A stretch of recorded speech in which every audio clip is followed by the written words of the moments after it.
Get ready. Good evening, everybody. So the top speed is fully 100% working, and it is right, and it is pretty good for what it is, you know. This has not been a full-on restoration or anything like that, but I did do some cleanups and some touch-ups and things. So let's kind of go through what I've done. Pulled the marquee off and cleaned the outside and the inside. There was a bunch of spiders, webs in there, and all kinds of nastiness going on there. It's a 2 light bulb system, one here, and they kind of face this way and this way. They had the old style incandescent bulbs in there, so I yanked those out. They were 25 watts, so I got LED 25 watt equivalents and screwed them in, and this is way better illuminated now. Moving on down here, there was this old, like, I put glass here now. This is glass. I just got it back from the glass shop today. There was a plexi here initially. Let me see. I got it behind here. Let's show it off real fast, and I'll show you why I did get the I opted to get the glass. Okay, so here's the plexi. You can't really tell. I mean, I'm trying to get an angle here so you can see what's going on here. Even though I cleaned it, it has some cracking going on down here, and I don't really like plexi because it gets real hazy. I know you can buff it out, you can polish it, you can do whatever, but you know, as the kids say, I ain't got time for that. I want it to look nice, I want it to look right. So yeah, that's what I ended up going with, the nice glass.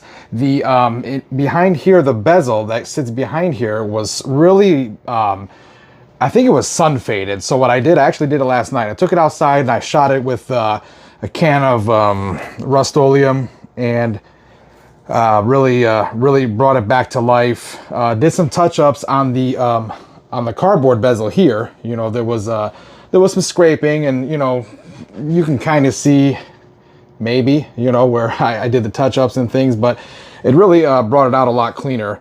I don't know if you guys watched the short. I did a short on this about 4 weeks ago.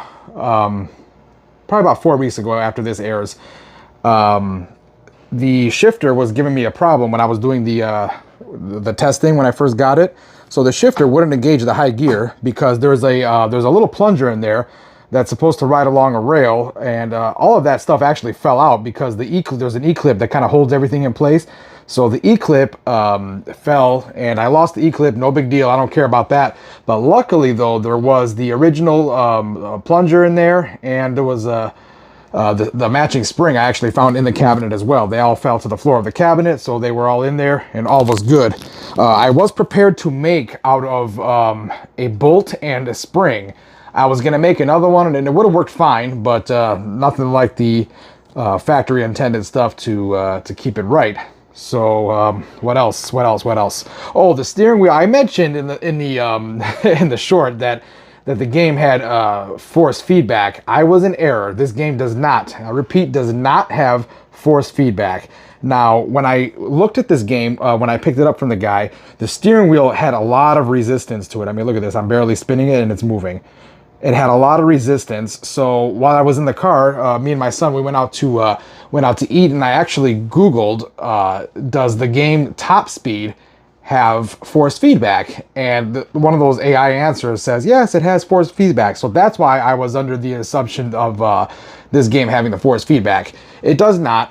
It was just really in need of some lubricant. So look at that. Very nice. So the steering wheel works good now. What else? Oh, of course, my light bulbs in the coin slots have to be lit. That is it for the front. I mean, I did some cleaning up of the metal down here. It was painted, and I just did a little bit of light cleanup. I didn't want to get those screws at the bottom. I couldn't really get to come out, you know, and I didn't really want to waste all that much time on this game. It's not really worth a whole lot, you know. So for getting this game for pretty much free, almost, it was next to nothing. I'm gonna keep it, and I'm gonna probably end up putting this one on location somewhere because, you know, let it pay me back for my investments that I put into it. Now let's take a look here at the side art. I didn't do anything to the sides. Let me get my light on here. Here we are. I didn't do anything to the sides. So you got some scraping here. Whatever, not a big deal. It's gonna be in a row. I don't really care. Now let's move on to the to the other side if I can. It's a little bit tight because I've been working, and I removed the back door so I can show you all. See, this is the other side here. This is the right side of the cabinet. I removed the back door so I can show you all. If you watch the short, and you remember how filthy this monitor was, so I'm going to show you, kind of explain what I've done. Now, in that short, I showed that the flyback was exploded. So I went ahead, of course, put a new flyback, all new capacitors, and I'm going to try to focus in on, right there is there we go, that black piece in the center there with that screw through it. That's the horizontal output transistor on a K7000. That thing was shorted, so what I had to do was I had to replace that as well. So new hot, new flyback, new capacitors, and that image on the screen is, the screen has a bit of burn, but the picture I think is phenomenal. So I left the tube alone. I didn't do a tube swap or anything like that. Now there's the PCB stack. I didn't touch it, didn't do anything to it. There's that. So in the short, I mentioned it had that Peter Chow power supply. And when we did testing, see, I put a new power supply here as well. Oh, hang on, I should have wiped that off before I filmed, but I still got to do some cleanup in here. But yeah, the new power supply, the Peter Chow power supply that was in here the day I brought it home and did the testing, it worked that day. And I think by the end of the night, it did not work at all. So when I say that those old Peter Chows are way past their service life, you'd better believe it. I know that there are some that are still working, but yeah, that's on borrowed time, to say the least. So anyway, new power supply. That sucker should be good for years, and well, hopefully that's the idea. And yeah, this game is fully operational. So then I kind of took also a magic eraser, and I just kind of wiped down a little bit here, a little bit there, just to kind of, you know, clean up the graphics a little bit. I didn't clean up the buttons or anything like that. You know, it's going to be on location anyway, so I'm not going to make it all perfect. You know, this is not a game worthy of a full-on restoration, in my opinion. It's a decent game. Like I said, for the money, I'm happy with it, so why not? So, let's see. Am I forgetting anything else? See, I would have changed the, I would have yanked out that lock bar and put and filled in those holes and just painted that front panel probably, but if I was going to keep it in my home collection. But since it is going on location, I'm going to leave it as is and just throw a lock on there. So with all of that being said, let's look at the rule set here. Let me turn off this. There we go. Okay, press start button to start the game. Player must pass the checkpoint within the time limit for extended play. So basically, every time you come to a checkpoint, your clock resets to 60 seconds. It's not like, for example, pole position or outrun, where the faster you get there, the more time you have for the next lap. No, every stage you go through, you start off with 60 seconds. You can, if you play with the dip switch settings, you can get it up to 70, but I'm going to leave it at 60 because that's where, you know, the factory settings, they recommend you leave it. So we're just going to go ahead and do that. And then here we go. It says there are 5 stages for the player to challenge. The game is over when the player passes the final goal or when the time has expired. Diverting from the regular course or crashing into obstacles will cause the player to lose time. The player can use the nitro switch right here for explosive accelerations at any point during the game. And here they are here. So in every stage you pass, every checkpoint, it resets. You get 3 more nitro boosts per stage. It says the player can use the nitro system. Yeah, there it is right there. The player can use the nitro system 3 times per stage. The nitros are, 3 nitros are awarded at each checkpoint. If there are any remaining nitro bursts, they cannot be carried over to the next stage. So, speaking of the nitro boost, my issue, you know, with this shifter, I don't know if you guys have saw, I've done a video on another game by Tato, a newer game. This game was released in 1987, as you see there on the screen. But I have another one. It's Super Chase HQ, and it has the shifter, the high-low. However, it's one of those, it's like a bar. It's not this knob. It's a bar that goes across here, and with your thumb, you can hit the button to engage the nitros. I like that a whole hell of a lot better than having the nitro right here. I mean, it's doable. I mean, I've learned to, you know, to manage. I mean, I'm just being a real nitpick, you know, but in a perfect world, I think that they would have, you know, I would have changed the shifter to that style. But like I said, this game came out before the Super Chase HQ, so maybe they learned and they said, you know what, we're gonna do the better shifter with the built-in nitrous. Just makes it a hell of a lot easier. So yeah, other than that, you know, it seems to play okay. It's very similar to Outrun. You know, you see right there where it kind of split in it, the road's kind of split into two. Same kind of deal. You know, you have different ways to choose to finish the game, like Outrun.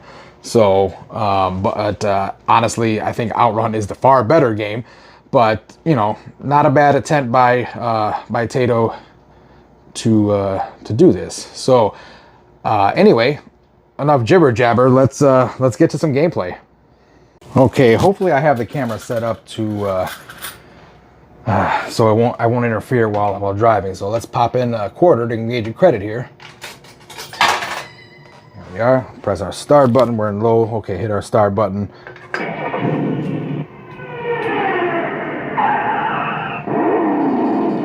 I like that little maneuver right before we start the race. So here we go. So the first stage is pretty easy. So I like to hit a nitro right here.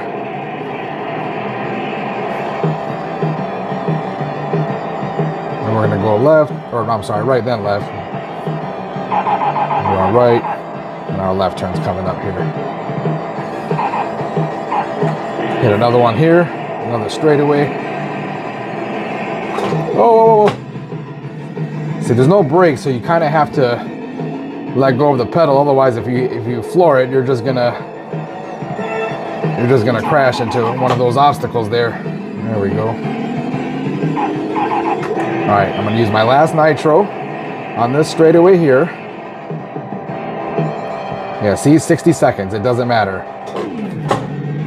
Right there, that's really tricky for me, that spot right there, because the clouds kind of throw my vision off as to what's happening. So let's go to the left side. Oh. All right, here we go. Whoa.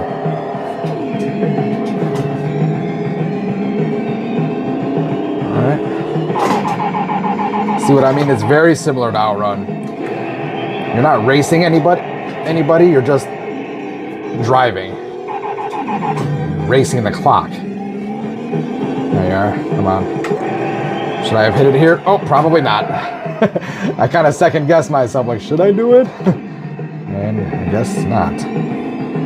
I know the first stage very well because I played it so many times, the first stage, and while I was doing some tests on this monitor and dialing in the picture and everything. So let's see, we got 7 seconds. Come on, man. All right, I never actually finished the game, so if you're looking for the complete game video, look elsewhere.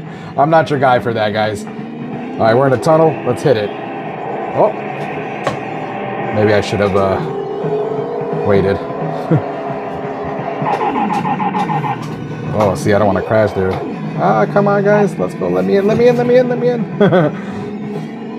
Shall I hit it here? I don't know. I don't know these stages, these later stages very well, so we're going to find out together if I have what it takes. Another one. Okay, this is my last. Oh, I probably shouldn't have used it there. We got turns, so I'm kind of feathering the pedal here. All right, we are. Oh, better than crashing. Better than crashing. We are out of nitros. I hit it. Oh, yes. Oh, that was a nice maneuver. All right. Gain some traction. We lost a bit of speed there. Whoa. Okay. I'm not sure if I've ever been this far. Come on, guys. Why you gotta double up like that? It's not very cool, man. Whoa. Okay. Oh, did I hit that nitro? I might have. My mistake. I'll have to review the video. Needless to say, I'm not doing very well here. Oh, come on, baby. Don't be like that. All right. Ah, what the heck am I doing? What is this? So many twists and turns. We'll have to see at the end how the map looks. Jeez, this one's tricky. Not very nice. 4, 3. No, I don't think we're gonna make this one. That is it. Well, stage 4, that's for me, that's pretty good. I've never made it to stage 5. Let's see where all those turn, probably down here where all that nonsense was going on. What did I do? Did I make a wrong turn? Yeah, you know what? I probably should have gone right over here instead of coming on down here. But this game is hard, guys. I'm not able to finish a game, so but you get the idea. You know, if you're really interested, you can watch playthroughs that people do, those like TAS, you know, speed runs and things, the tool assisted something or other. But yeah, for just the average Joe who's only played probably, you know, 20 times or so this game, that's where I'm at right there. So yeah, that's our top speed right there. I like the game. I mean, would I pay a whole hell of a lot for this game? No, as I have so many driver games, you know, between here, locations, and, you know, and my other storage location as well. I've got a ton, you know, including the Mario Kart over there. So, you know, I think this will be the last driving game I get unless it's something really, really cool and obscure, you know. Yeah, that's it right there. So if you guys have any input on this game, please let me know. Did you guys play this in the day growing up?